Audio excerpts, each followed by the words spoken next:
Hi friends, இன்றைக்கி என்ன பார்த்திங்கன்னா நம்மளோட கிருஷ்ண ஜெயந்தி வரப்போகுது. நம்ம அதுக்கு தேவையான இனிப்பு சீடை செய்ய போகிறோம். அதுக்கு நான் அரிசி மாவு எடுத்திருக்கேன், வெள்ளை எள் எடுத்திருக்கேன், கொஞ்சமாக நெய். இங்கே பார்த்திங்கன்னா வெல்லத்தை நம்ம பாகு எடுத்துக்கலாம். இப்போ பார்த்திங்கன்னா கொஞ்சமாக தண்ணி ஊற்றி இந்த வெல்லத்தை கரைச்சி எடுத்துக்கலாம்.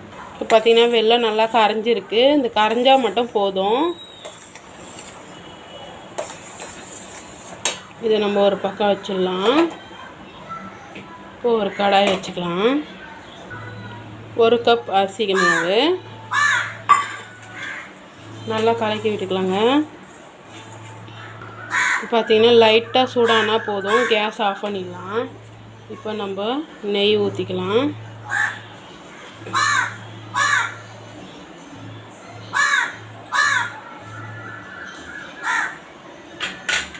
வெள்ளை எள் போட்டுக்கலாம். இப்போ நல்லா பிசைஞ்சிக்கலாங்க.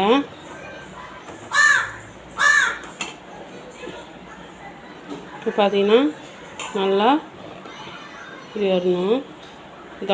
கொஞ்சம் கொஞ்சமாக பாகு ஊற்றி மாவு பிசைஞ்சு எடுத்துக்கலாம்.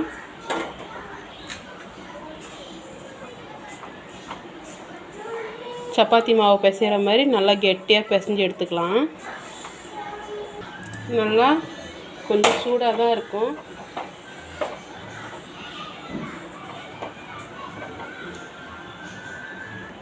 பார்த்தீங்கன்னா தட்டில் மாற்றிட்டேன்.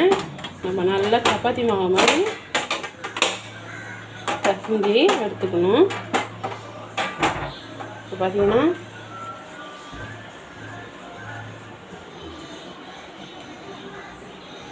ஒன்றுன்னா இப்படி பார்த்தீங்கன்னா அழகாக பார்த்தீங்கன்னா ஒன்றா போட்டுக்கலாம்.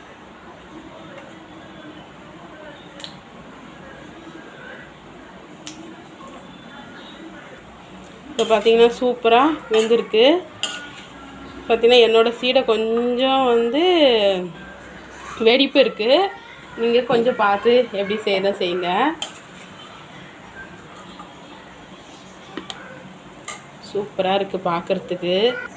சூப்பராக நம்மளோட சீடை ரெடி ஆயிடுச்சு. பார்த்திங்கன்னா கலன்னு சத்தம் வருது. இதேமாரி நீங்களும் செஞ்சு பார்த்துட்டு என்னோடய சேனலை லைக் பண்ணுங்கள். மறக்காமல் கிருஷ்ண ஜெயந்தியை நல்லா செலிப்ரேட்